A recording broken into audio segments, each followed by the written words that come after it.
Tov. Nous commençons, Baruch Hashem, ensemble, le livre qui s'appelle donc Netzach Israël, l'éternité d'Israël, du Maharal de Prague. Il faut avoir en tête, je rappelle quand même, malgré tout, on est obligé, pas tout le monde connaît le Maharal et les personnalités du Maharal. Quelques mots rapides sur le Maharal. Je ne vais pas m'étendre trop, mais on est obligé d'avoir quand même ça en conscience. Le Maharal a quasiment vécu tout le XVIe siècle. On parle de 1512 et à 1609, les Mignana. C'est vraiment, il a vécu déjà aussi suffisamment longtemps, qui est encore plus impressionnant pour son époque. C'est une première chose. La deuxième chose, donc, il vit au cœur de la Renaissance. Et d'autre part, il va être un grand influenceur sur l'astronomie, sur les étoiles, puisque nous savons que la Torah de Kepler, n'est-ce pas, la science de Kepler, a été influencée notamment par Rabbi David Gans, qui est un élève fameux du Maharal de Prague. D'accord. Le professeur André Néer avait tout un travail dessus. En tous les cas, Thibaut Bachier et Kepler, tous ces gens qui ont fondé bien, les normes de l'astronomie, ont été évidemment influencés par ce qu'a évoqué le Maharal. On le voit à la connaissance de l'astronomie qui est assez impressionnante chez le Maharal. Il faut se rappeler qu'on est quelques années déjà après l'acquisition espagnole et on est avant la Chassidoute. Donc, il y a une sorte comme ça aussi de changement, de mutation dans l'histoire. Il faut savoir aussi que quand on parle de la Renaissance, on parle d'un retour aux sources parmi les nations tout entières, une volonté de réétudier les textes dans leur langue originelle, que ce soit le grec, en ce qui concerne les apocryphes, etc., que ce soit l'hébreu par rapport au Tanakh, que même des goïms vont apprendre chez ceux qui ont été renvoyés d'Espagne. Et malheureusement, évidemment, quand bien, les Juifs voient a priori ce renouveau culturel, eh bien, ils vont peut-être tomber dans le panneau. Le panneau qui est, ça va, ils sont sympathiques, la preuve, regarde, ils veulent étudier la Torah, etc., etc. Et on sait les implications, évidemment, que ça a. D'un côté, il faut toujours être conscient, ça c'est dans un coin de notre tête à chaque fois, que quand des non-juifs étudient l'hébreu, même des catholiques étudient l'hébreu, eh bien, éventuellement, ils deviennent protestants et ne deviennent pas juifs, ce qui montre bien qu'il y a un décalage par essence, encore une fois, entre l'appartenance au texte, à la parole divine et celui qui la reçoit, d'accord, qui est encore une fois inaltérable. Ça, c'est le premier point. Le deuxième point, c'est que vu cette motivation culturelle, il va falloir servir de bouclier pour que les Juifs ne tombent pas dans le panneau et donc il va être capable bien, de transmettre la Kabbalah sous l'angle de la langue de Platon, la langue d'Aristote, si vous voulez. Est-ce que la Kabbalah est arrivée aux oreilles du Maharal? On ne pense pas le Hari, mais on pense que oui, les écrits du Rav Moshe Cordovero, le Ramak, sont arrivés. Il faut toujours avoir aussi en tête qu'on est dans le monde ashkénaze, c'est-à-dire que la culture de la Kabbalah n'a pas été véhiculée de la même manière que dans le monde séfarade. Il y avait une certaine prudence qui devait être exigée dans le monde ashkénaze plus que dans le monde séfarade, parce qu'on a face aussi à la chrétienté en face. Maintenant, d'autre part, il faut avoir en tête que, alors évidemment, tout le monde connaît l'histoire du golem. Il faut se rappeler aussi qu'il y a eu une dispute théologique entre le Maharal et un apostat chrétien, un juif qui s'est converti au christianisme. Et cette dispute, il y a eu beaucoup de disputes à travers l'histoire. La plus célèbre, c'est celle du Ramban, évidemment. Mais la dispute avec le Maharal n'a pas été publiée. Mais on a des témoignages de cette dispute. À savoir, rappelle David Gans, le rabbi David Gans, que les révélations du Maharal, les réponses du Maharal ont fait, nous dit rabbi David Gans, qu'il n'était pas agréable d'être chrétien à ce moment-là. Donc, ça a dû être suffisamment déjà voilà, fort, comme ça a été le cas de tous les chachamim à travers l'histoire, qui ont su évidemment répondre à tous ces gens qui voulaient essayer d'invectiver le judaïsme par rapport à la chrétienté. Maintenant, quand effectivement il y a eu cette réalité, le Maharal il nous est livré par témoignage, il s'est engagé auprès du Seigneur, j'ai envie de dire, de l'époque, de mettre au moins fin à la moitié des pogroms qui étaient pratiqués à Prague contre les Juifs. Et comment? Avec cette histoire du golem. Je trouve que le golem a été d'abord façonné par volonté de sauver les Juifs. Dès qu'il y avait un Juif qui était effectivement mis à porte-à-faux, ou en tout cas qui était mis en danger, le golem avait ce rôle-là. Comment a-t-il créé ou façonné le golem? Controverse. Pas où s'est créé réellement quelqu'un, avec l'étude kabbaliste du livre de Yetzira, du livre de la création, avec un Cohen et un Lévi. On sait qu'il y avait son frère qui était là, on sait qu'il y avait son élève, son gendre qui était là, qui était Rabbi Yitzhak Katz, qui était un Cohen, et lui, non, c'est Gouarier, c'est Yehuda. C'est pas Leub, c'est pas Levi, c'est Leub. Leub en allemand, en yiddish, c'est lion. Il appartient, il a un arbre généalogique qu'il a retranscrit d'ailleurs, qui le rattache à David Amelech. D'accord? En tous les cas, eh bien, où il a réveillé un mort, où il a vraiment créé un être de glaise qui était là. Donc sa naissance est remise en cause. Quand j'ai demandé une fois, on parlait de justice de Prague, tout à fait, au Bedin de Prague, et sa naissance est remise en cause, comment elle a été faite, et sa mort aussi. D'accord? Ce qui est certain, deux choses, c'est qu'il y a un étudiant en littérature, il y a une trentaine d'années, moins d'une trentaine d'années de ça, qui a écrit un article, qui a écrit un long travail sur le golem.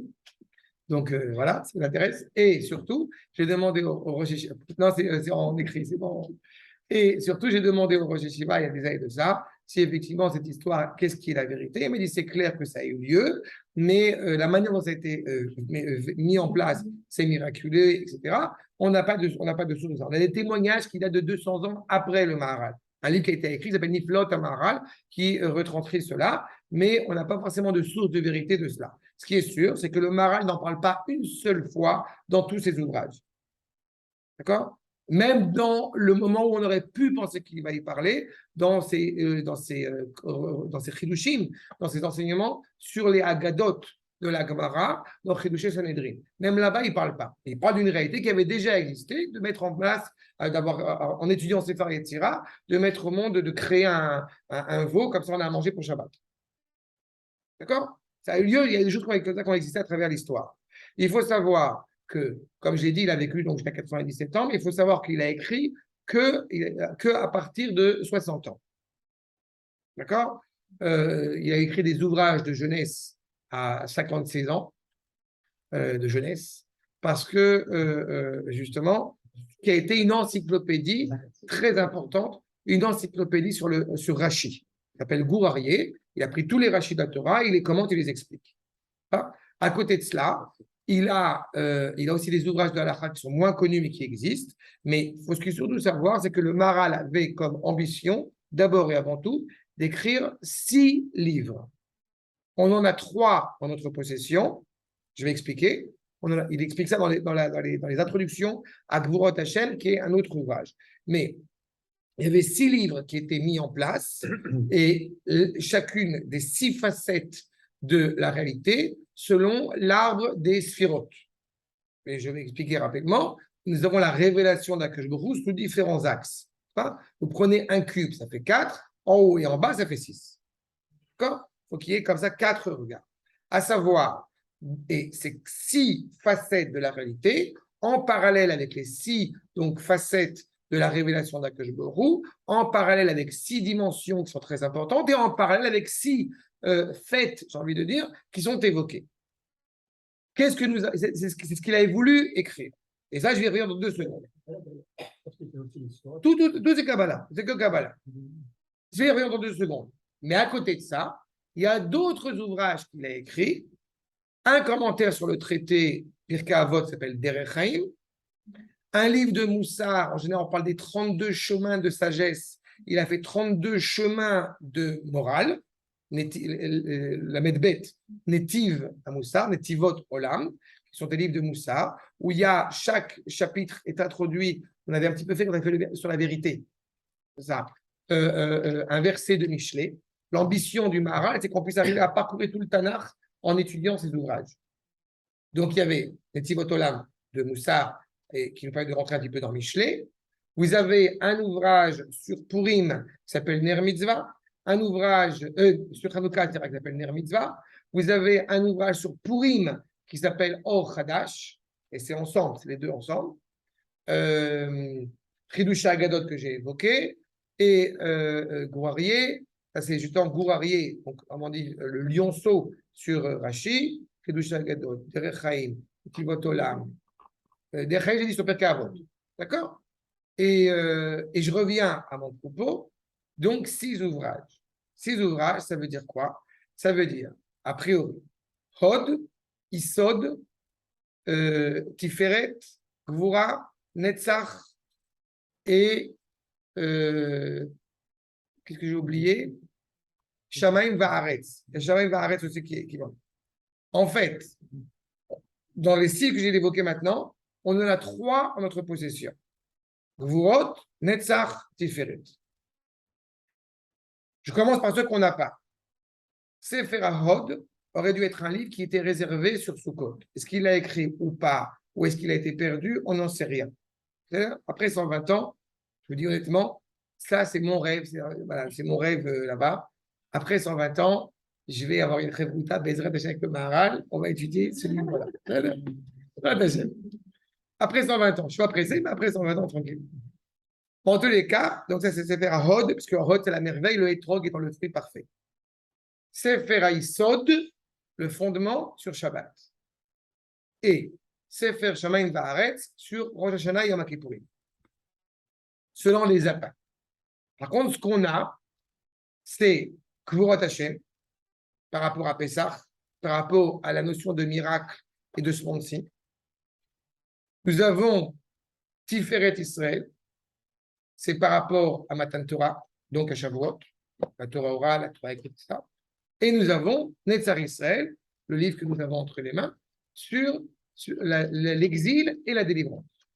Et surtout, pas seulement la délivrance d'Égypte, qui est la base, mais surtout la délivrance du monde futur, qui rend l'ouvrage d'autant plus important. Et comprenez que quand on parle de Tiferet Israël, si on parle de la Torah, quand on parle de Gvurot Hashem, si on parle du peuple, hein, eh bien Netzar Israël, c'est un petit peu le lien entre les deux. A priori, on pourrait commencer par Gvurot Hashem, mais c'est un livre qui est plus long et plus complexe. Netzar Israël est d'autant plus d'actualité parce qu'on parle justement dedans à la fois de la bénédiction qui aurait pu être une malédiction de la part de Bilam, c'est à la fin du livre, mais à la fois aussi de la valeur essentielle du peuple juif qui est insondable et inaltérable. J'ajoute qu'il y a un dernier ouvrage que je n'ai pas évoqué qui s'appelle Be'er HaGola. Be'er HaGola a été écrit d'abord et avant tout pour contrecarrer quelqu'un qui était un rabbin qui s'appelle Rabbi Azaria de Rossi, mais Adamim, rouge, qui a commencé à émettre des questionnements, des interrogations sur la valeur de la Torah orale et des Haggadot et de toutes les histoires, encore une fois, de leur Rachamim. Ce qu'on peut trouver aujourd'hui dans certaines universités, oui, bon, les rabbins, ils ne connaissent pas grand-chose, ils sont trompés, ce sont des ajouts, etc. Le Maharal va lui rentrer dedans. D'accord?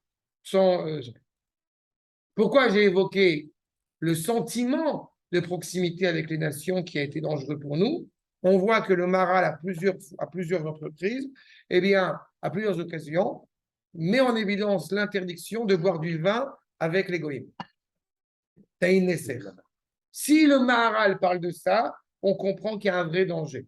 Mais on sait aussi le fond de ne pas boire du vin avec les goïms, parce que quand tu bois du vin avec les goïms, alors c'est sympathique, tu lui donnes ta fille. D'où évidemment le danger. D'accord? Ça, je vous ai donné vraiment un rapide regard sur le Maharal. Il est certain qu'aujourd'hui, on ne peut pas passer à côté du Maharal.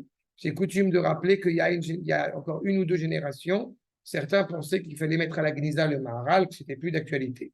Et comme par miracle, à 3 endroits dans le monde, eh bien, on a commencé à étudier, à réétudier la pensée du Maharal. En Eretz Israël, avec le Rav Yehuda, le fils du Rav Kook.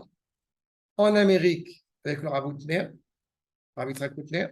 En France, avec un grand monsieur que vous connaissez certainement, qui s'appelle monsieur Yaakov Gordin, ou monsieur Jacob Gordin, qui est essentiel parce que c'est lui qui va insuffler un renouveau de la pensée juive en France, notamment sur des gens qui ne sont pas très connus, comme Manitou, comme Lévinas, etc., etc. D'accord? Monsieur Neher, il y a un livre qui est sorti, qui a été retranscrit des écrits de Monsieur Jacob Gordin, qui est mort trop tôt, Jacob et Rachel Gordin, alayhim shalom, mais des intellectuels d'un haut niveau. D'accord? Benjamin Gross, évidemment, qui passe après, mais qui est sa génération d'après déjà. Mais c'est parti de cette école-là. D'accord? Donc ça, c'est un peu. Et en français, évidemment, deux grands spécialistes du Maharal ont été le professeur entraîneur et M. Benjamin Gross, aussi. D'accord? C'est les grands spécialistes du Maharal. Tov. Il faut une vie pour étudier le Maharal. Je pense que je vais te dire honnêtement, j'ai une autre édition du Maharal que j'ai étudiée quand j'étais plus jeune. Hein. Je l'ai réétudié maintenant parce que pour l'étude, je trouve ça exceptionnel encore plus que je l'ai étudié quand j'avais commencé à étudier. Et c'est pas suffisant de l'étudier, il faut le réétudier à chaque fois et tu découvres à chaque fois quelque chose d'absolument exceptionnel. Il y a tout écrit dedans. D'accord? C'est beau. C'est beau. Ça fait peur quand on pense. Non, et ben, c'est le bonheur d'étudier, quoi. D'accord? Top.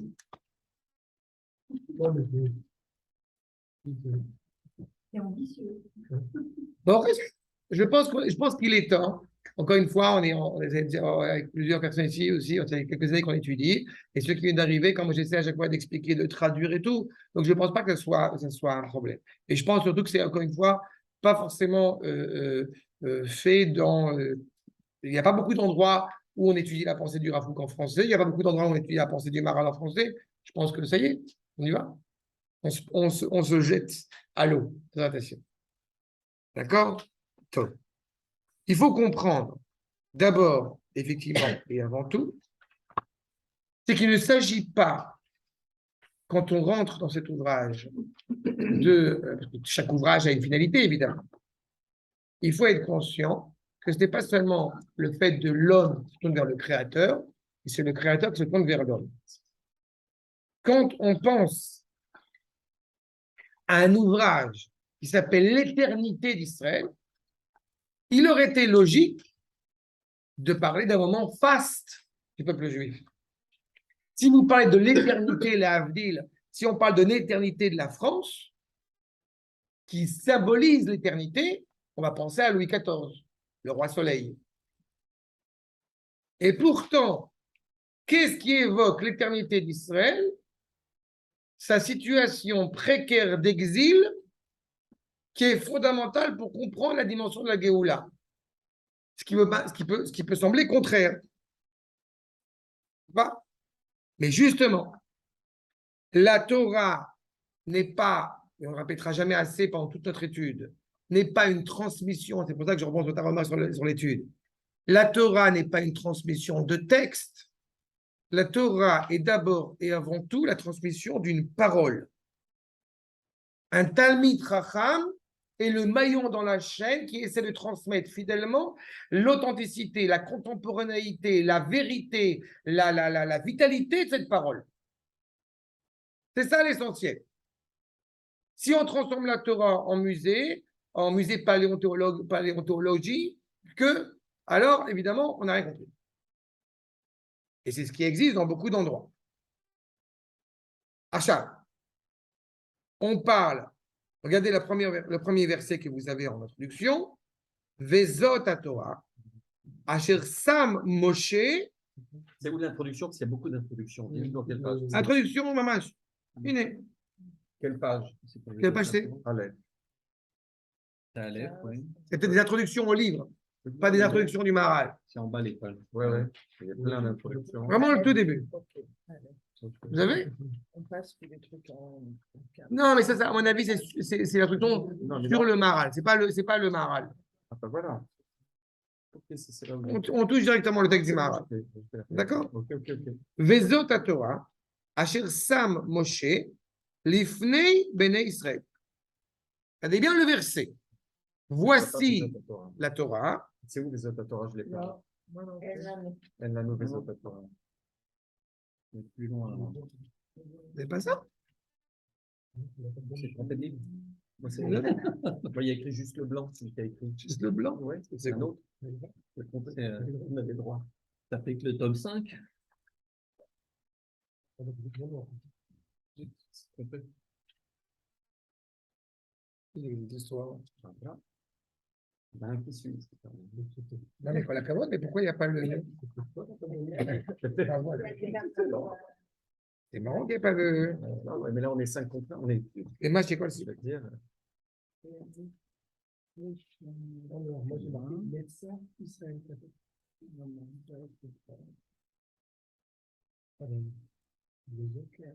Cacher le d'Iber, c'est après. C'est un autre livre.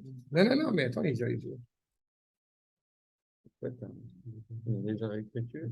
Il y a écrit Sean. Après, on passe déjà. Alors, c'est très inquiétant parce que je ne vois pas du tout le. Au début, on s'est gouré, en fait. Je reprends. Je reprends l'introduction. Iné, Yamim Baim. C'est bon, c'est bon. Oui, ça, on a ça. Iné, Yamim Baim. Velo Yomar Chai Hashem, Asher Ela et Israël Meret Mitzrayim, Kim Chai Hashem, Asher Ela ve'asher Evi et Zera Bet Israël, Meret Efona, Michol Haratzot, Asher Idartim Shama.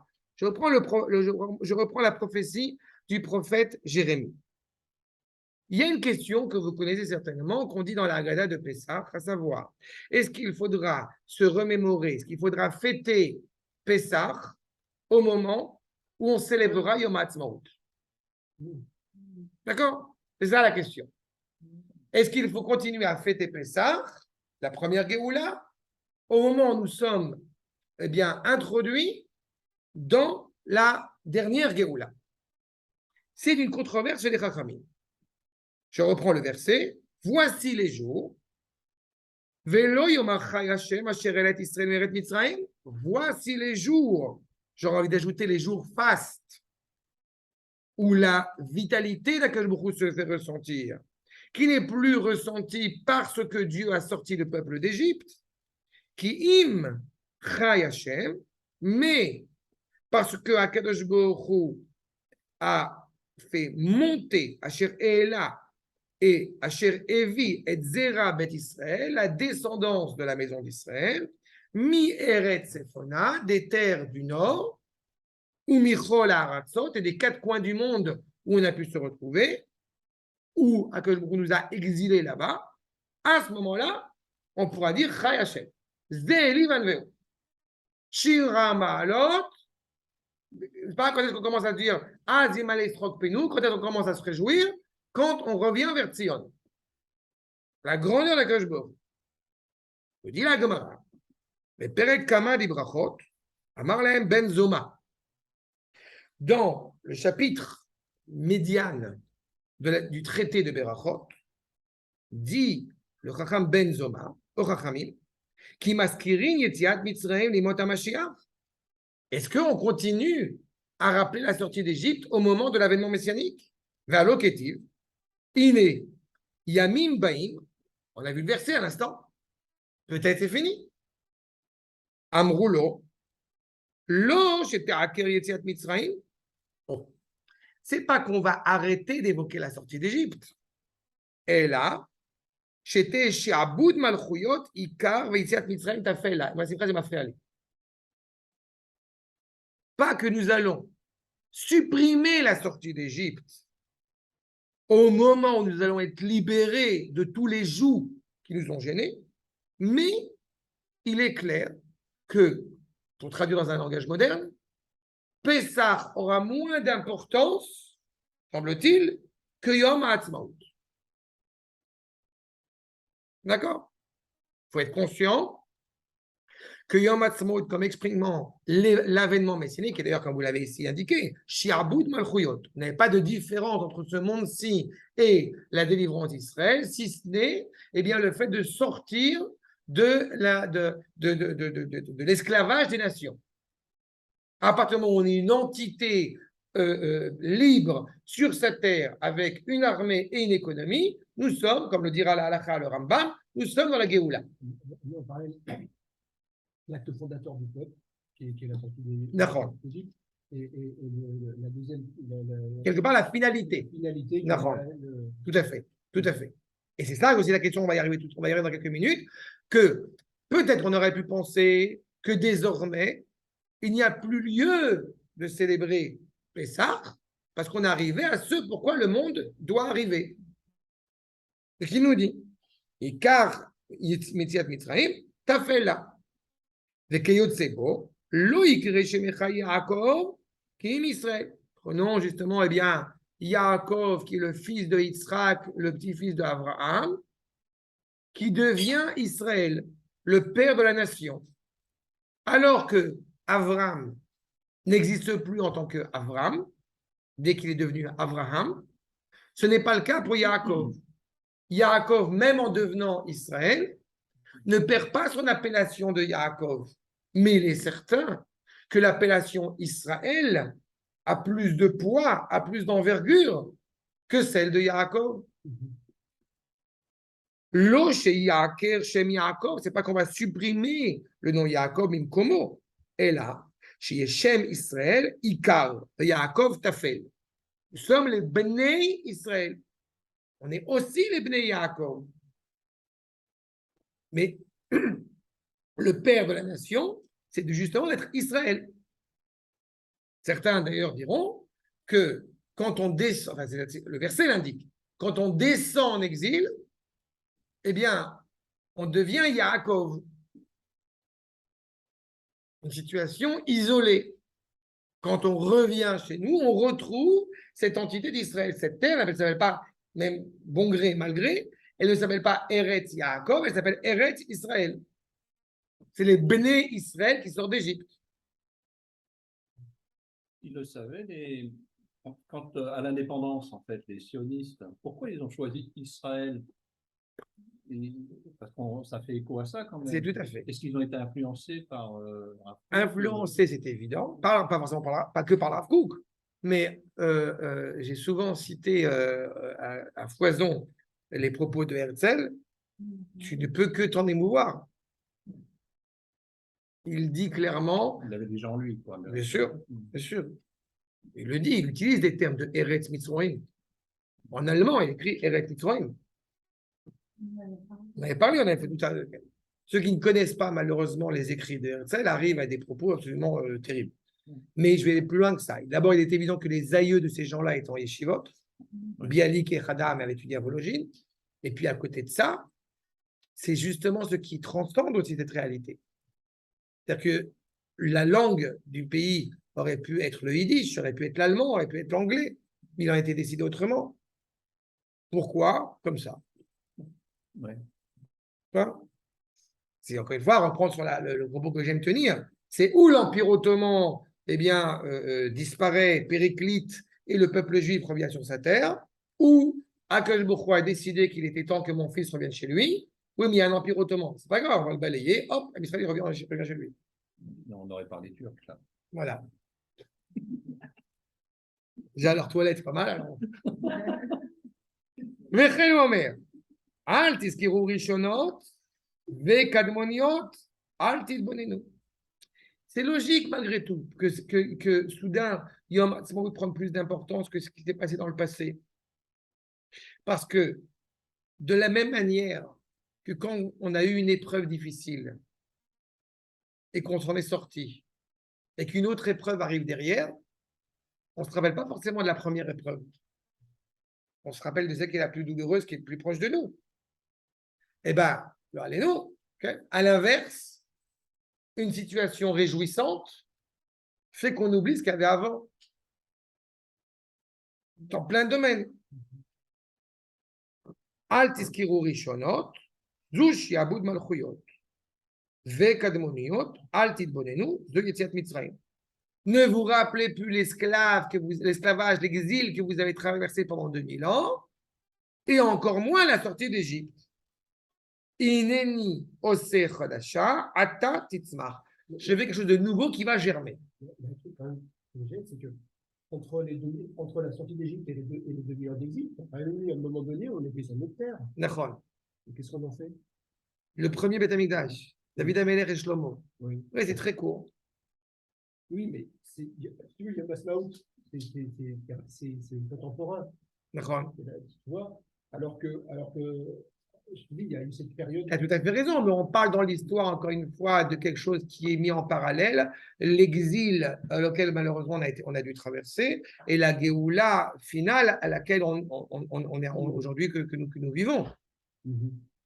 Entre ces deux périodes-là, tu as eu différentes périodes qui ont été des hauts, qui ont été des bas, mais on met toujours en parallélisme la première Géoula et la dernière. À l'époque du deuxième Beth Amikdash, par exemple, on prépare déjà le terrain pour la suite. D'accord. N'oublie pas que 3 périodes fondamentales, comme 3 patriarches. Donc, premier Beth Amikdash, deuxième Beth Amikdash, troisième Beth Amikdash. Tana Rabbi Yossé, Zo Milcheme Gog uMagog. Ce qui est nouveau et qui va sortir totalement, mais là où je t'accorde un détail important, c'est qu'à l'époque de David, puisqu'on attend le Ben David, on était à une période qui aurait pu être une période messianique totalement. On n'était pas loin de ça, ni de la conquête d'Eretz Israël, ni des nations tout entières qui avaient combattu Israël et que David avait su faire reculer. Sauf que le peuple n'était pas encore habilité à. D'accord? Machal, l'ema d'avoir donné. Adam Shayam Aler Baderer. Quelqu'un suit son chemin. Pagabo Ze'ev.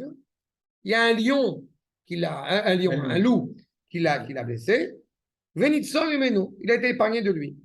Payam Aler Omesaper Maase Ze'ev. On a vu le loup, nous a attaqué, on a été sauvé. Baruch Hashem. Pagabo Ari. Arrive un lion.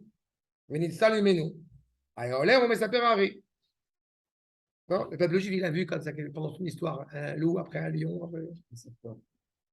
Pagabonachash, il arrive le serpent. Venitzol mimenu. Comprenez que quand on a vécu le loup, le lion, le serpent, la belaise, on a oublié tout ce qu'il y avait avant. Je te rappelle que du dernier. Maaseh shneem, vayam alach umesaper nachash. Kach Israël. Tsarot achronot, meshakechot rishonot atkan. C'est ce que dit le Midrash. De la même manière que quand Moshe Rabbeinu est arrivé en Égypte et qu'il parle au Chachamim et qu'il parle au Ham Israël leur dit quoi? Je vous ramène en Eretz Israël. Au Chachamim, tu leur dis quoi? Ayez, Asher, ayez. Je serai avec vous à ce que vous avez traversé maintenant et je serai aussi avec vous à ce que vous avez traversé après. Tu vois? Si on imagine dire à un juif qui veut monter en Israël, eh bien, tu n'as aucun problème, c'est génial, c'est parfait, vraiment tout, mais passe crème, il n'y a aucun problème, merci la gente juive. Alors, d'un côté, ça peut être sympathique, et il arrive, il est déçu. Mais si on lui dit à l'inverse, sache que ce n'est pas facile d'être en Israël, ça va être très compliqué ce que tu vas traverser maintenant, et encore plus ce que tu vas traverser après, est-ce qu'il monte ou il ne monte pas? C'est pas sûr. Pardon? On est là. On est là. Donc, il est clair que la question qui est posée ici dans cette première partie, c'est réellement la finalité, encore une fois, de la sortie d'Égypte, qui serait pour arriver donc à la Géoula finale. Et Stan a été déjà dit puisqu'il a évoqué justement la naissance du peuple. On va y revenir à cela. Poursuivons. Bema Shekol Siba, parce que, oui, je vais vous donner un petit détail. Si on parle de la sortie d'Égypte et de la Géoula, il y a une sorte de rapport, encore une fois, de causalité. Mais imaginons-nous que un élément serait la cause d'une autre réalité. Si cet élément est constitutif de cette réalité, alors il est inaltérable, alors il est immuable, alors il est intangible.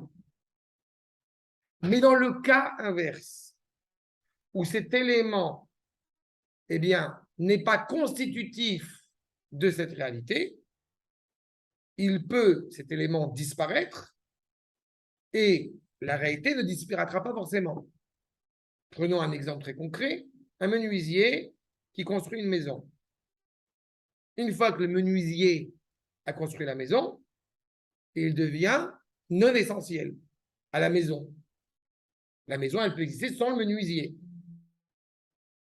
Mais si on fait un lien étroit entre la sortie d'Égypte, donc l'exil en Égypte et la sortie d'Égypte, et la Géoula finale, c'est-à-dire qu'il y a un lien inaltérable entre les deux.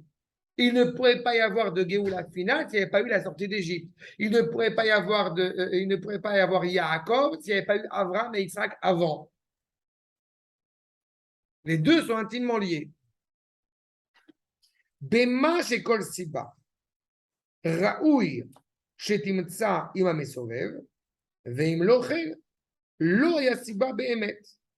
Si ce qu'on raccorde comme étant la raison à quelque chose n'est pas une vraie raison, alors elle perd son sens. Il y a beaucoup d'événements comme ça qu'on vit à travers notre histoire, que ce soit à la fois quotidien, à la fois individuel, à la fois au niveau du peuple, où on se dit, c'est la raison. Je ne sais pas, vous prenez un fléau, quel qu'il soit, et on va mettre le doigt sur quelque chose qui nous apparaît comme étant un symptôme, plutôt que la raison même de la maladie en elle-même.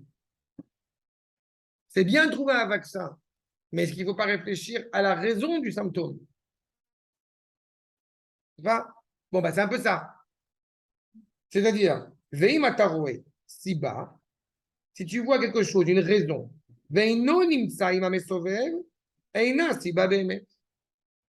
si tu vois quelque chose, tu vois un phénomène, tu vois une raison, mais qui n'est pas rattachée, comme je l'ai dit, la raison du cause à effet, rattachée à la source, c'est peut-être pas forcément la vraie cause du problème. Amachal, Kacher Ataroé, l'image, l'allégorie qui est évoquée, quand tu vois Abonné ou Anagar, voilà, le constructeur, le menuisier, qui est donc la raison de la maison. S'il n'y a pas de menuisier, il n'y a pas de maison. Veu, Met, Baba et Nisha, mais tu vois que quand il meurt, la maison, elle demeure. Oh, Imataroya Av, Chou Siba et la Ben, Vea Av Met, Vea Ben Nisha. Les engendrements, c'est pareil. On transmet des valeurs à nos enfants. Après 120 ans, on n'existe plus. Les enfants, évidemment, sont le fruit, comme la maison est le fruit de la création du menuisier, mais la maison existe sans le menuisier, comme le fils existe sans le père, qui a un manque, c'est vrai, mais il existe sans le père. En alechaloma, Shabana aussi bagmura. Donc tu ne peux pas considérer dans ce cas-là que, eh bien, c'est indubitable, c'est indéfectible, le lien entre la maison et le menuisier. La bête, ou à si bagmura et la ben. Alto marquage, si bah, où je t'avais chez Nishar, il m'a sauvé. Toute la réalité, quelle qu'elle soit, et je prends l'exemple, encore une fois, dans la même optique de la politique, d'accord? Ces derniers temps, puisqu'on a les élections qui arrivent, alors tu vas voter celui-là, c'est le Mashiach. Je sais pas. Si je le trouve, je vous le dis. C'est-à-dire, encore une fois, c'est sympathique, ça fait déjà plus de 20 ans, plus de 30, presque 30 ans que je suis en Israël, on en a passé des partis, des gens et des trucs. Je ne suis pas en train non plus d'être méprisant à l'égard, mais il faut être mesuré. Ce qu'on est certain, c'est qu'on va arriver à destination. Comment, avec qui, pourquoi, on fait ce qu'on a à faire. Mais c'est ça. Chez Imusiba Elav, Liot Nimtsa, Gamutzer Kiumo. Donc sa présence est inévitable. Est-ce que dans le rapport du monde à Israël, est-ce que Israël est essentiel? Oui. Est-ce que la France est essentielle? Est-ce que l'Angleterre est essentielle? Est-ce que l'Amérique est essentielle? Réponse, non. Est-ce que ça veut dire automatiquement que ces États-là doivent disparaître? Non. Mais le monde peut exister sans telle ou telle nation et continuer à exister malgré tout. S'il n'y a pas Israël, le monde disparaît. Ce n'est pas une question de pouvoir, on est bien d'accord. Évidemment que non. C'est une question de cœur, de centralité. Les cieux et la terre témoignent de l'éternité d'Israël.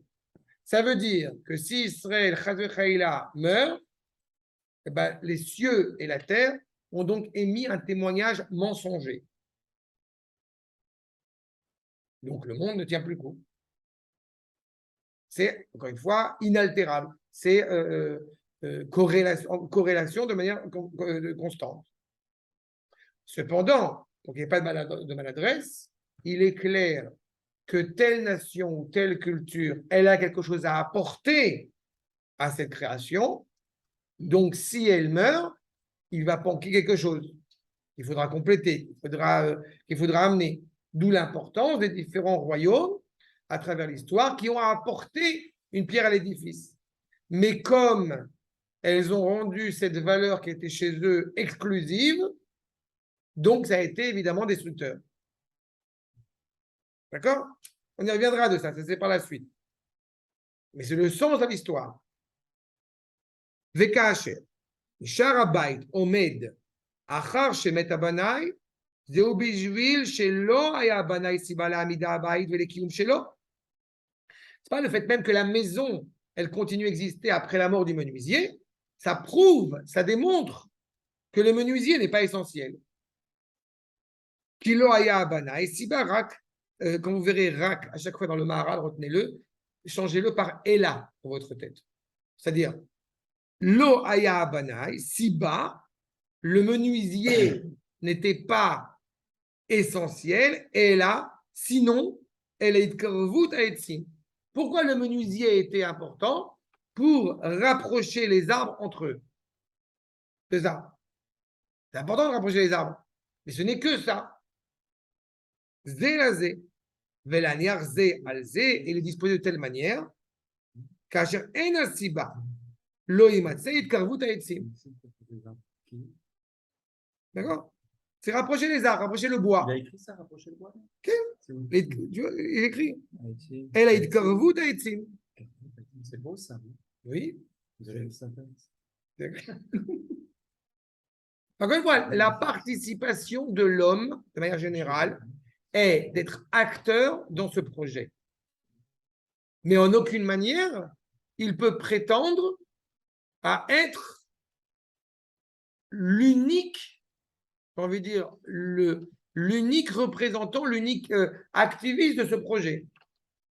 Il participe à un projet qui est déjà défini par essence. Aval kiyum abayit. La question de savoir telle personne qui aurait comme ça, qui serait remplie de certitude. La situation ne peut pas bouger. Je l'ai décidé. Il y aura des transports Shabbat. Bon, eh ben, à court terme ou à long terme, cette personne que je ne souhaite pas, mais c'est comme ça.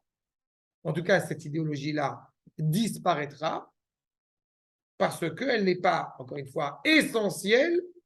Elle n'est pas absolue pour que la réalité existe. Alors que le Shabbat l'est. Mais il y a des moyens de transport, parce que le premier moyen de transport au monde, vraiment, celui qui permet de parcourir le plus de kilomètres tous les jours, c'est des ascenseurs. Et des ascenseurs au Shabbat. Oui, c'est l'ascenseur de Shabbat.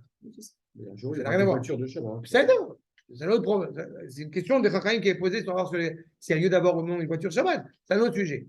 Mais le fait même qu'il y ait quelque chose qui, encore une fois, n'est pas discuté au sein d'un Sanhedrin sur la valeur, encore une fois, ça fait qu'il n'y a pas lieu d'être. Tu n'es pas motivé, si tu veux, par une volonté de servir à Kadosh Baruch Hu. Si, encore une fois, n'importe quelle alternative, n'importe quelle idée veut être à l'encontre ou en réduisant à néant presque, eh bien, la valeur essentielle de certaines valeurs, automatiquement, cette personne disparaîtra, la valeur non. Parce que la valeur du Shabbat est énoncée déjà au Arsinaï. C'est ça que je veux dire.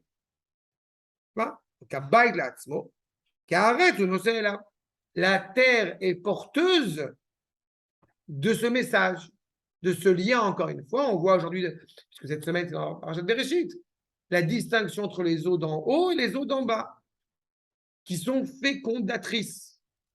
On parle chez les Mekoubalim des eaux masculines et des eaux féminines. Donc il y a un lien, encore une fois, de cause à effet. Imken, asovev la amidat abayit ou aretz. Qu'est-ce qui permet au menuisier de construire sa maison? C'est qu'il y a une terre. Donc tu n'es pas la raison essentielle de la maison, mais tu permets par un agencement, n'est-ce pas? Eh bien, de mettre ensemble la maison, la lumière et l'obscurité. Oui, je vais même plus loin que ça. C'était C'est tout à l'idée l'heure, hein. même, Ken, c'est l'idée même de cette évocation de lumière.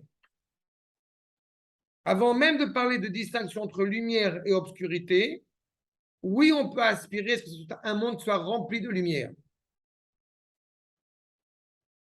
D'accord? Aujourd'hui, La lumière, elle n'existe que parce qu'il y a l'obscurité, en fait. Donc, eh ben non. c'était pour rapprocher le... Justement, ça non. Non? Non. Justement, d'un point de vue absolu, le monde est animé par la lumière divine. Il n'y a pas de place pour l'obscurité dans un monde qui est entièrement agencé par le Créateur. C'est l'inverse, c'est l'obscurité, parce qu'il y a Exactement. lumière. Exactement. Ça, c'est autre chose. Exactement. Mais là où tu as, j'aurais pas dit obscurité, mais là où il y a un mot qui rappelle d'ailleurs le cours que j'ai fait pendant Sukkot, sur le fait, sur la place de l'ombre. Oui. Pour qu'il puisse y avoir une place pour la créature, alors il y a ce rapport, mais pas d'obscurité, ce rapport d'ombre et de lumière, mais pas d'obscurité. D'accord? En tous les cas, imken asel midat habayit ou haaretz, ou bevadai, zot hasiba, hi nishera im hamesorer. Encore une fois, le lien de causalité qui est insubdivisible, indivisible. Velo itachen asarat hasiba azot veishera hamesorer. Donc, encore une fois, il n'y a pas de terre, il n'y a pas de maison. Pas de bras, pas de chocolat. Vechen. Maintenant, on a pris l'exemple d'une réalité concrète terrestre. Et prenons un lien, parce que là, c'est encore quelque chose de purement physique, extérieur à moi. Si je prends l'idée, puisque l'exemple qui était dans le Midrash, du père vis-à-vis de son fils, là, c'est déjà un lien plus intime, plus intérieur. Pas?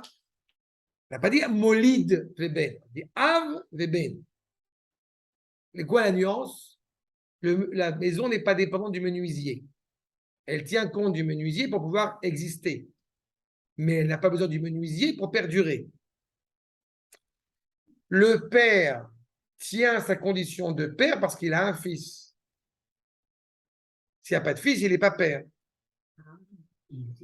Et le fils ne peut pas être fils sans qu'il y ait un père. Vous voyez la nuance déjà? La différence entre le maçon et l'architecte. L'architecte, c'est lui qui conçoit la maison. Non, mais Alors c'est que plus le- que ça. Non, c'est plus Ah. que ça. Non, merci. D'accord. Non, c'est plus que ça. Excuse-moi, c'est plus que ça. Ça ne dépend pas l'un de l'autre. Tu comprends? C'est pas la condition sine qua non pour que. En tout cas, ce n'est pas la référence que ici le Maharal. C'est pour ça que ça me paraît plus intense encore. Vechen. En ha'av siba el aben, aval ha'av siba el zriat hazera. Le père n'a pu être père que parce qu'il a été géniteur. Vezot hasiba nisheret ki im ein ha'av en kan zriat zera. S'il n'y a pas de condition de père, il n'y a pas de possibilité, encore une fois, donc, eh bien, de semence, d'engendrement, mais il n'empêche,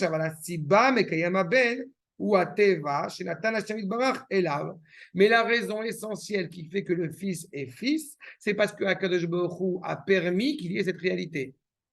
Elle est insondable, elle est inconditionnelle.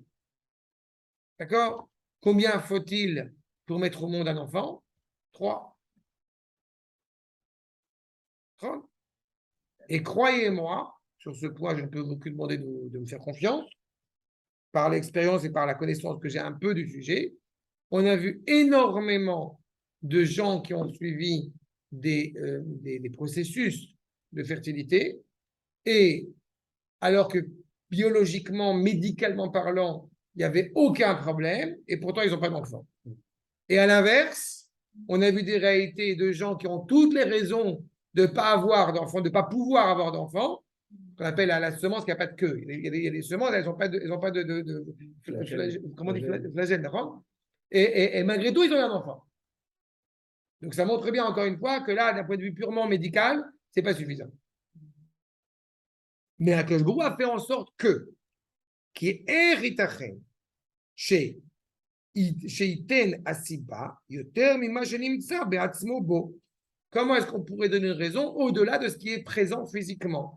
Un homme est un homme par rapport à ce qu'il est en mesure de donner, une femme est une femme en mesure aussi par rapport à ce qu'elle est en mesure de recevoir, et cette rencontre va agencer le fait qu'il y a un enfant.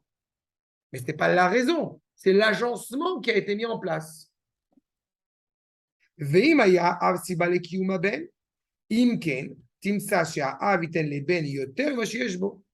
le père était la raison essentielle du fils, alors le fils ne pourrait pas exister sans la présence du père. Et le père pourrait donc lui donner l'essence même, l'essence même, et même au-delà de ce qu'il y a chez lui. Mais le père ne peut pas donner plus que ce qu'il y a chez lui. Prenez ça à l'échelle des valeurs. On transmet des valeurs à ses enfants, n'est-ce pas? Mais on ne peut transmettre à ses enfants que les valeurs à laquelle nous nous rattachons. Est-ce que le fils va poursuivre ces valeurs ou non? C'est pas évident. C'est pas du tout limpide. Qui ten qui ouvre la belle. Puisque l'existence même du fils, elle se poursuit après la mort du père. Le fils continue à vivre, continue à exister, continue à se développer.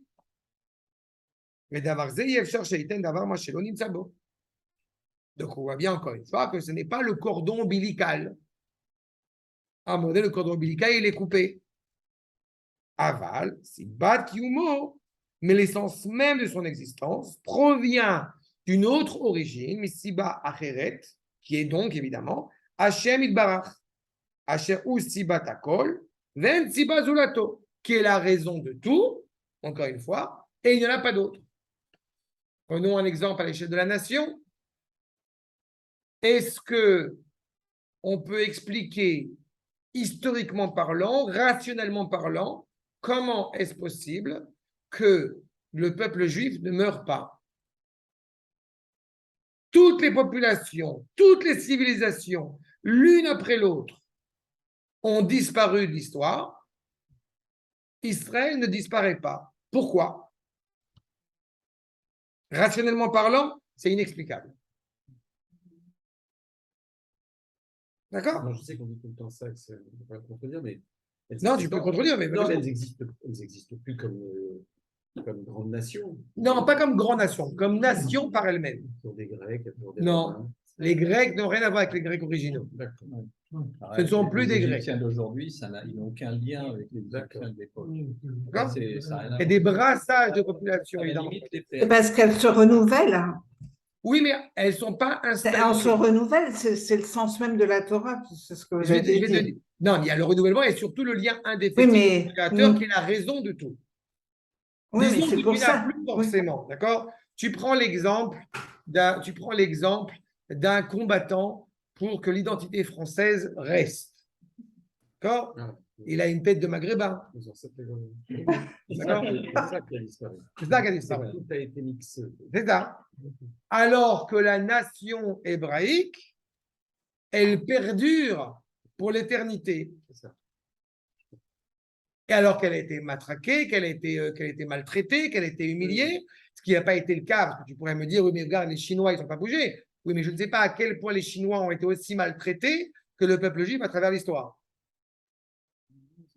Je dis, voilà. Ils n'ont pas été confrontés à ces exils. Donc, il n'y a rien de rationnel qui explique cela, si ce n'est qu'il y a une raison essentielle qui explique le fait que, justement, eh bien, ça soit le cas dans le peuple juif. La raison essentielle, c'est la volonté du Créateur qui est à l'origine. C'est ça qu'on va nous dire ici. Maintenant, les fichach, ça virait là, les chachamim, sheyesh zecher l'yetziat Mitzrayim, af leyemot HaMashiach. Au bout du compte, la halakha nous dit clairement, et c'est ce que nous se réfère d'ailleurs le Maharal dans Netivot, dans Tiferet Israël, c'est pour ça que je me suis rappelé que je vais le citer, sur Ken. Nous dit le Maharal dans un autre chapitre dans Tiferet Israël, chapitre Nunbet, 52. Velir et des Avle Benzoma, pas seulement pour les Rachamim, mais même pour Benzoma, Lo j'étais Askarati Yetziat Mitzrayim Betela, jamais il a imaginé qu'on ne parlerait plus de la sortie d'Égypte. Qui Yetziat Mitzrayim, I Atchalat Israël. On reprend tout à l'heure. Parce que justement, la sortie d'Égypte, c'est le début d'Israël, la naissance du peuple. Enfin, à défaut de ce qu'a dit Ben Gurion, le peuple juif n'est pas né en Israël. Dans la Megillat Ha'atzmaut. Le peuple juif est né en Égypte. C'est là qu'il est, dans sa sortie. Betela. כי יציאת מצרים מתחילת ישראל, שהיו אל השם יתברך, ואין חלוק בין מזמן הזה ובין ימות משיחנו. Il n'y a pas de différence entre la période de la sortie d'Égypte et la période de l'avènement messianique. ואין צריך ריבוי על ימות משיחנו שלעולם יש לזכור התחלה יציאת מצרים. Pour l'éternité, on va devoir se rappeler de la sortie d'Égypte, qui est l'essentiel. C'est-à-dire que d'un côté, il y a une dimension dans la sortie d'Égypte, une dimension historique. Le peuple juif est sorti de l'Égypte et des Égyptes. Mais il y a aussi une dimension, pour reprendre notre propos, de la naissance même du peuple juif. On a tous été les vainqueurs, ne serait-ce que le jour où nous sommes nés.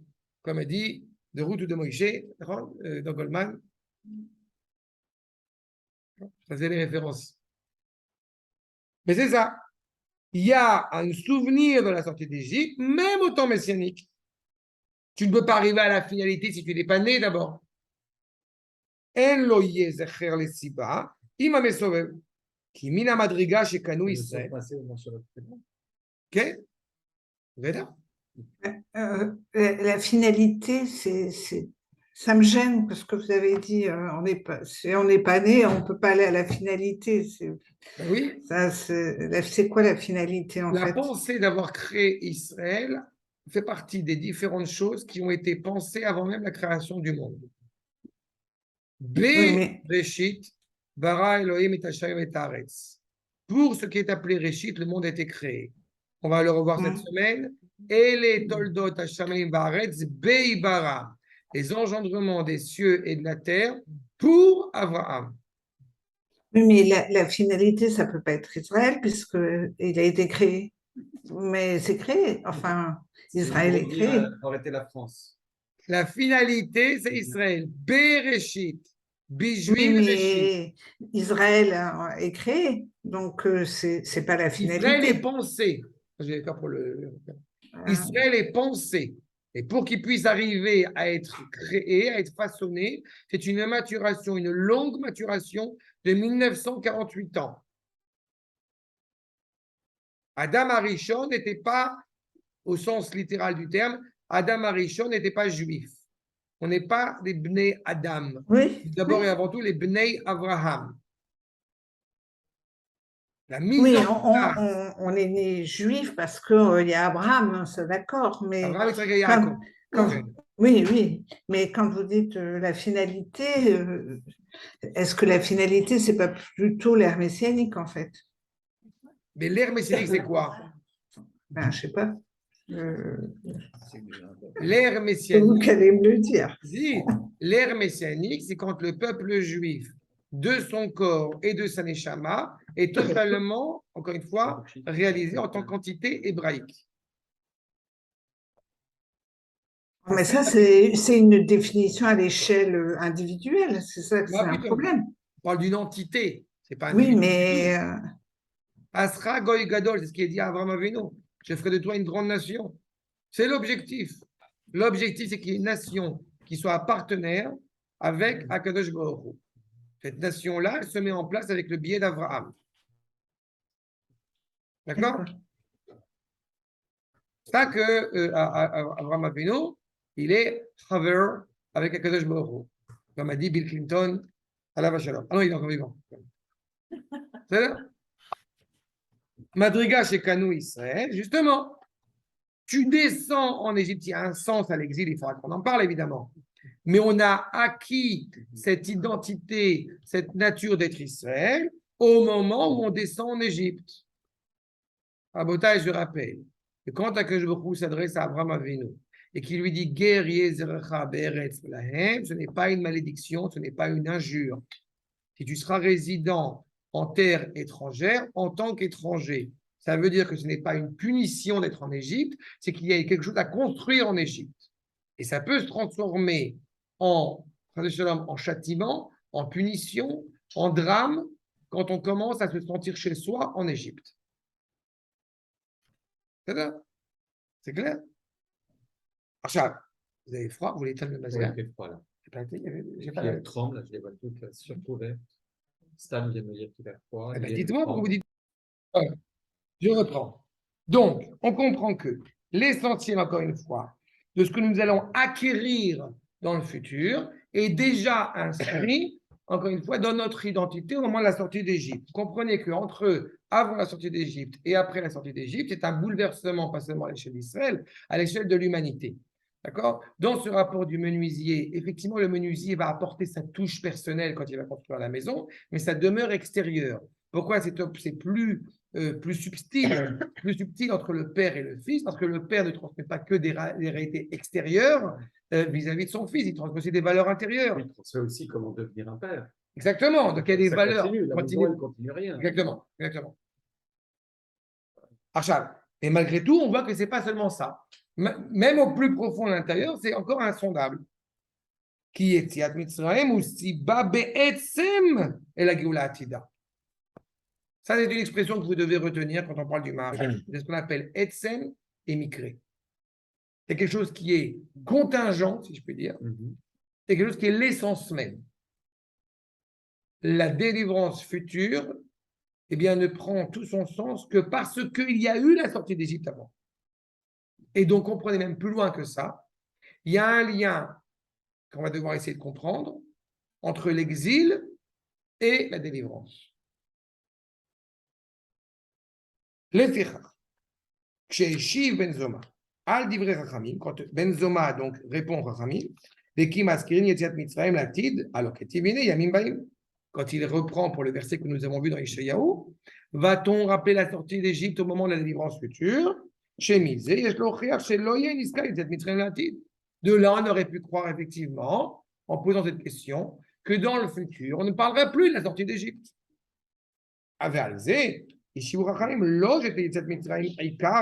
Et là, pas que la sortie d'Égypte, comme on l'a dit, disparaîtra, mais elle aura une importance secondaire au moment de la délivrance du joug des nations. Comprenez que il y a quelque chose, je ne sais pas si vous allez être conscient, mais vous avez des Israéliens qui vont s'installer en France, d'accord? Notamment en France. Et quand ils vont s'installer en France, eh bien, il y a un décalage avec ces Juifs qui habitent en France. On peut s'interroger, pourquoi est-ce qu'il y a un décalage? Parce qu'ils ne vivent pas en même temps. Ils ne vivent pas à la même période. Les Juifs, non, mais ce n'est pas que ça. C'est que les Juifs qui vivent en France ou en Afrique du Nord ou en Amérique où tu veux, ils vivent en réaction à l'exil dont ils ne sont pas sortis.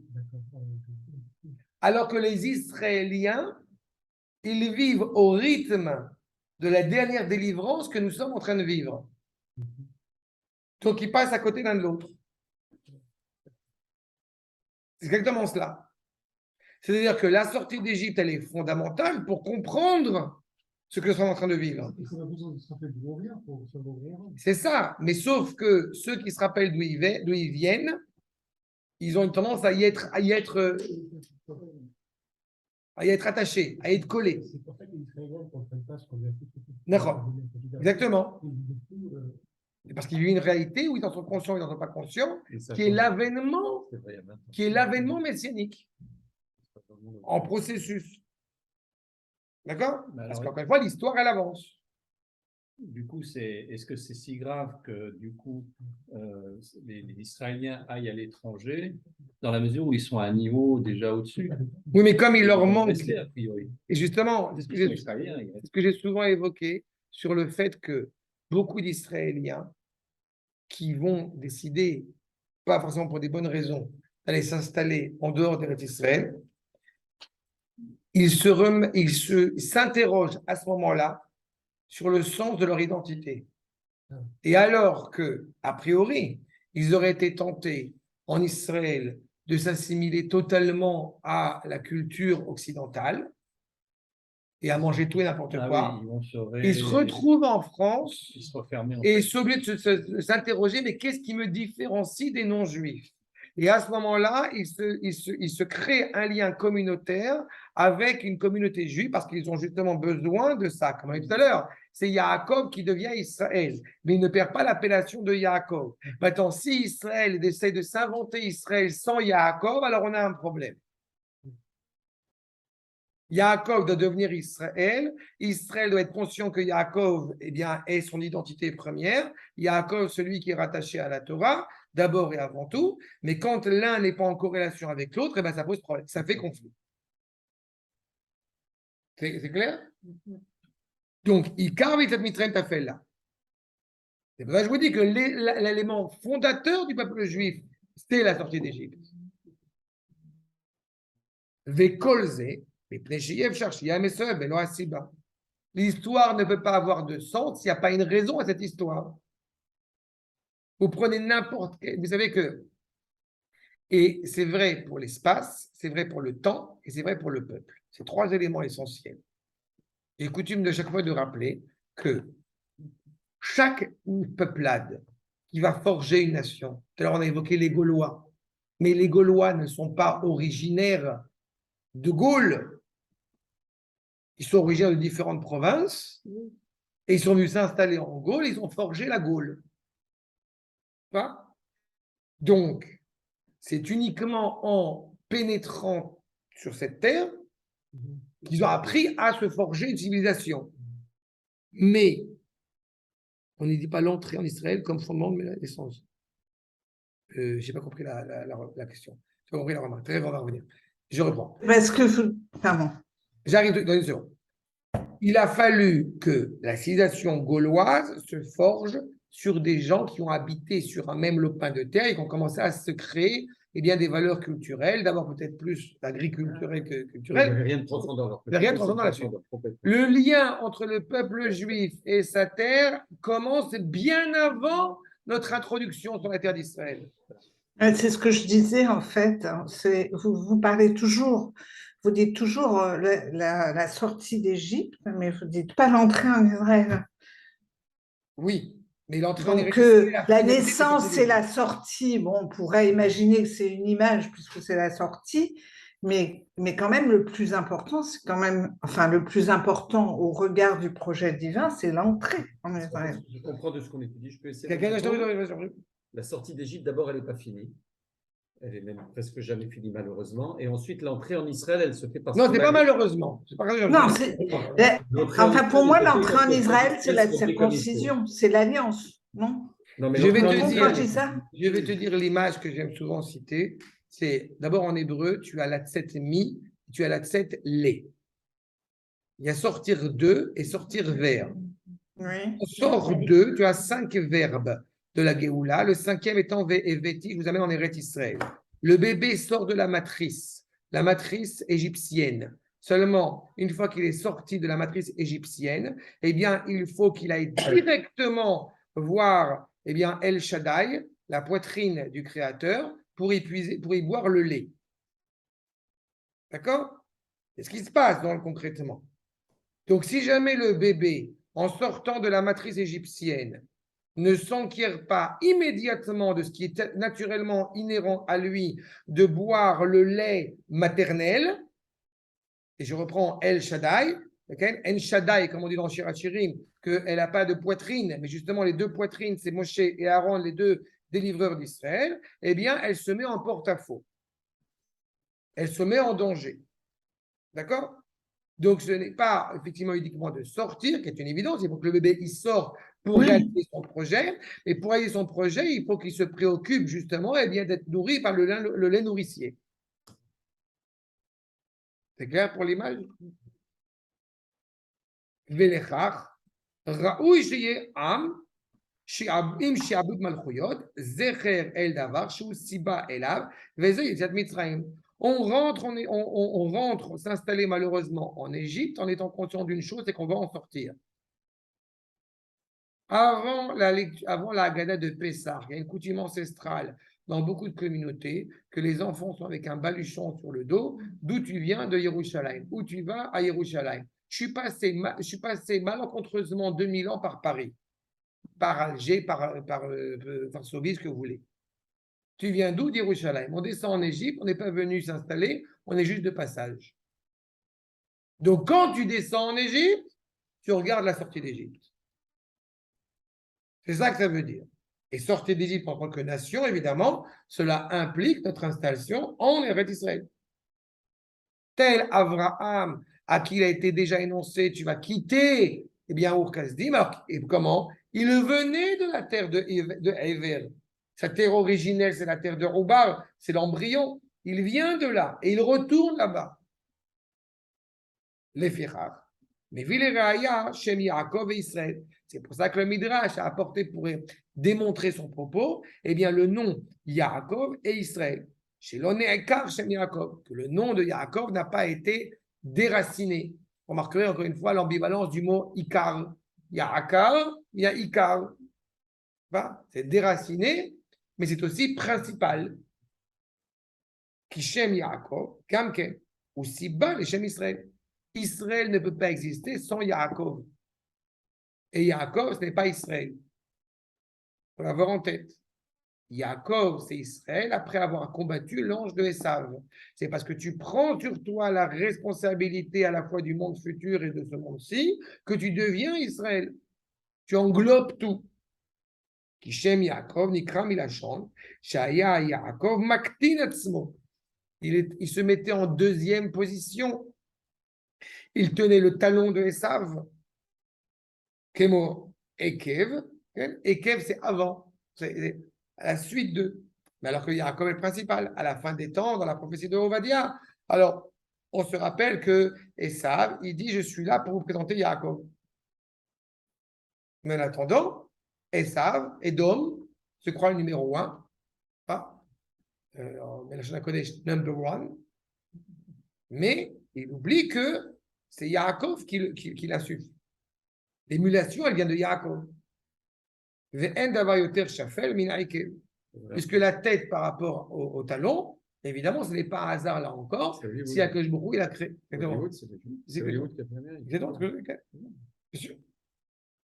Il faut voir en tête que ce n'est pas un hasard. Si Akadosh Baruch Hu, il a créé l'homme avec la tête en haut et les pieds en bas. Et Kevin, il n'y a pas de crainte révérentielle envers Akadosh Baruch Hu s'il n'y a pas d'humilité. Regarde, qui est en premier?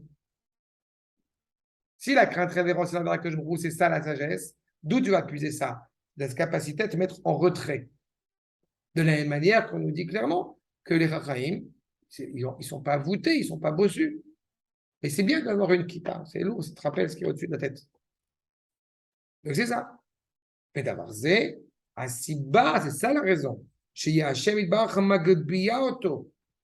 Que fait Akadosh Baruch Hu? Il élève celui qui est faible. Il élève celui qui, a priori, semble être de moindre importance. La qualité de Am Israël n'est pas forcément une quantité. Amehat Sheba Amim. On représente 0,0000, je ne sais pas combien, 3 dans le monde, et pourtant la valeur d'Israël est inestimable. Parce qu'il y a le créateur derrière. Chez Israël, Al-Shem, chez Sarita, Ima Elohim, Vemanashim. C'est parce que tu es aux côtés d'Akadosh Baruch Hu que tu es capable de te battre contre le monde entier. Tu ne te rends pas compte, si on monte sur l'Araba et qu'on passe le bulldozer, mais on aura le monde entier contre nous. D'abord, on l'a déjà. Ensuite, ouais, mais si tu mets le monde entier, tu mets Akadosh Baruch Hu sur la balance. Ça passe crème. Chez Kol HaMashpil Atzmo, celui qui se met en postulat, celui qui se met encore une fois avec humilité, Akadosh Baruch Hu Magbia Oto. Akadosh Baruch Hu l'élève. Umipnei Kach Israël, Gam Ken Ikriu B'Shtei Shemot Haelu. Israël n'est pas que Israël. C'est quand même une des grandes nuances entre le peuple juif, quand vous prenez la royauté, la Avdi Alpha Avdalot, la royauté de Louis XIV, et la royauté de Biden, et la royauté de Poutine, et la royauté de Macron, la royauté de qui vous voulez, et la royauté du roi David. Moralement, ça n'a rien à voir. David, dans sa grandeur, alors qu'il avait lieu d'être profondément ça, Anochi Tolaat Veloish. Je suis un verbe. Et pourtant, c'est David. Qui, Bishvil, chez Maktenim Atzma, parce que justement, eh bien, ils se mettent en retrait. Akash Baruch Hu Makbiya Otam. La raison profonde d'Israël, c'est le lien à Kadosh Baruch Hu. Combien de fois il m'arrive d'expliquer cette notion-là? Combien de fois, eh bien, on me dit, non, mais c'est un peu présomptueux quand même. Les seuls qui pensent que c'est présomptueux, c'est les Juifs. C'est exactement cette problématique-là. Mi pnei kach elu shtei hageulot. Em mitchabrim beyachad keilu en geula achat. Donc, ces deux délivrances d'Israël sont intimement reliées l'une à l'autre. On a été au niveau le plus bas qu'on puisse être. C'est la preuve qu'on peut arriver au niveau le plus haut selon le projet du Créateur.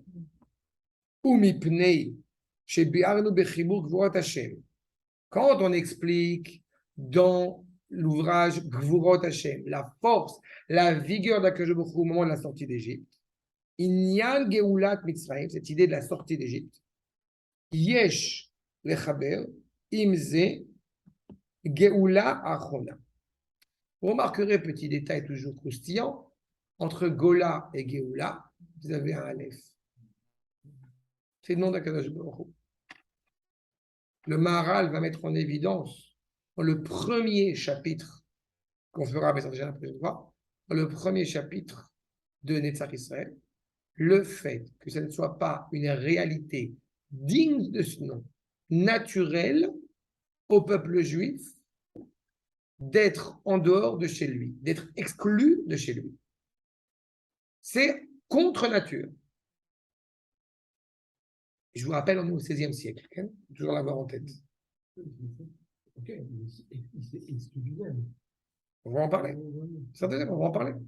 Mais il commence par ça, c'est d'abord ce que tu nous Non, dis. non. On commence par cet exil, mais ça devient un exil quand on est totalement assujetti aux nations.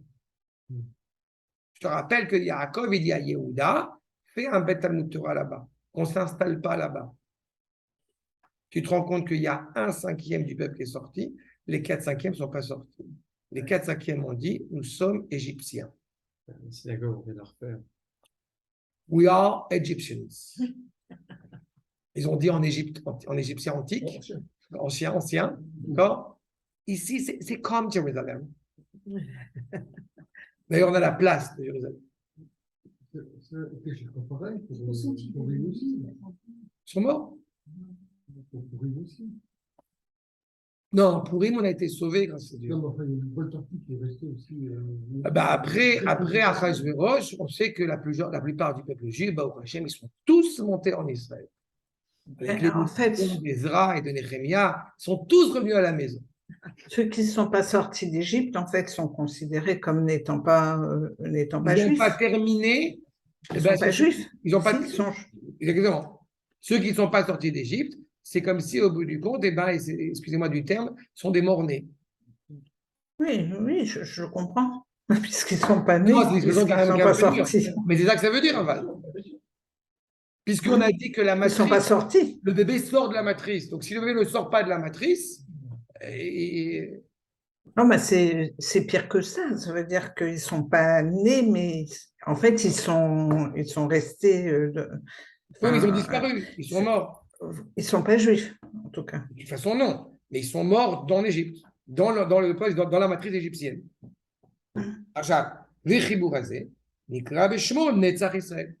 Donc, cet ouvrage s'appelle donc Netzach Israël. Pourquoi? Comme cela est indiqué au début dans l'ouvrage de Gvurot Hashem, Ki bechibur hazeh, dans notre ouvrage, va être éclairci, va être révélé, qui Hashem itbarach Natan le Israël a nitzriyut. Parce que le peuple juif, pour reprendre mon expression tout à l'heure, ne peut pas mourir. Pourquoi? Parce que celui qui a dit que le monde sera créé a dit que le peuple juif sera pour l'éternité. Si le peuple juif a été pensé avant la création du monde, c'est justement parce qu'il est hors norme, il est hors temps. Israël a pour être naturel d'être hors nature. Hein? Si les nations, ce sont des êtres humains, eh bien Israël, c'est Superman, comme son nom l'indique, Ashkenaz. Ve'inam kalim, ils ne peuvent pas disparaître. Chas v'shalom begalutam akasha akavad. Ils ne peuvent pas disparaître au milieu de l'exil. Autant la souffrance a été terrible, autant ce qui s'avère quand même assez impressionnant, c'est qu'ils ne disparaissent pas dans l'exil. En tant que peuple, en tant qu'individu, malheureusement, ils peuvent disparaître. On va parler des 4/5e. Et à travers toute notre histoire, ils ont parfois disparu. Mais en tant que peuple, ils ne peuvent pas disparaître. Ils sont toujours retranchés, entre guillemets, à leurs conditions de peuple, d'entité hébraïque. Tu vois? Oui. Comme j'ai dit souvent, c'est toujours très marrant d'entendre ces antisémites à une époque qui disent à Alain Finkielkraut, retourne dans ton pays à Tel Aviv. Bon, ils se sont plantés, c'est pas Tel Aviv, mais c'est pas grave. Mais retourne dans ton pays. Et lui, il ne comprend pas. Mais il a très bien compris, l'antisémite. Retourne dans ton pays. Gamken, Idbaya qui est chez Hashem Idbarach, Anetzach. Puisque Akadosh Baruch Hu est éternel, chez Menatseach Malchut Arevit, puisque Israël est éternel, donc nous avons la certitude qu'il vaincra aussi le 4e royaume. Mais dis-le, pourquoi tu ne le dis pas, Maharal de Prague, au d'arabe? Ah non, il ne peut pas. On est à Prague. On est en plein milieu dedans. D'ailleurs, il paraît que quand on met le pied gauche sur la 4e royauté, ça porte bonheur. C'est ça. Malchut Revit.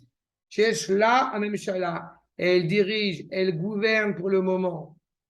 Kedirti ve'alu moshim be'ar Tzion lishpot et aresav. Viendra le moment où on va être délivré sur la montagne de Jérusalem pour juger lishpot et aresav, pour juger bien la montagne de Esav.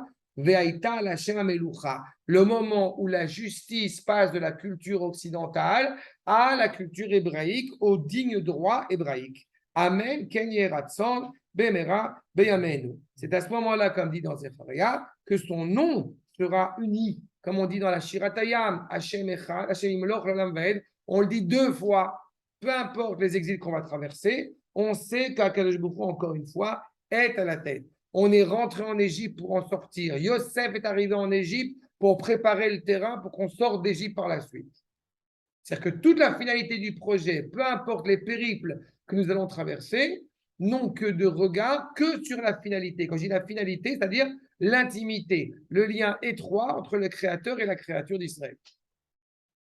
D'accord? Adkan pour l'introduction. Il y a des questions? Ah, c'est clair? Donc le livre, ce livre-là, Netzach Israël. Netzach Israël. Il a parlé de ça. Tout ça. Okay. Entre autres, oui, c'est l'introduction. C'est que Le l'intro. livre, le sujet du livre. Toute la Galoute et Géoula, Bilam, la spécificité d'Israël qui est insondable. Il y a plein de sujets. Le Tisha B'Av, les Agadot à Khorban, la destruction du Beth Amikdash, pourquoi? Tout ça, c'est le mar. Et ça, c'est le sujet de ce livre. Ouais. En fait, il développe pourquoi c'est éternel, par Exactement. opposition à Exactement. n'importe quel autre. Exactement. C'est tout est dans le titre, en fait. Exactement. Comment on fait? On reprend le livre chaque fois ou on peut le laisser ici? Parce que moi, le livre, je vais te le dire principalement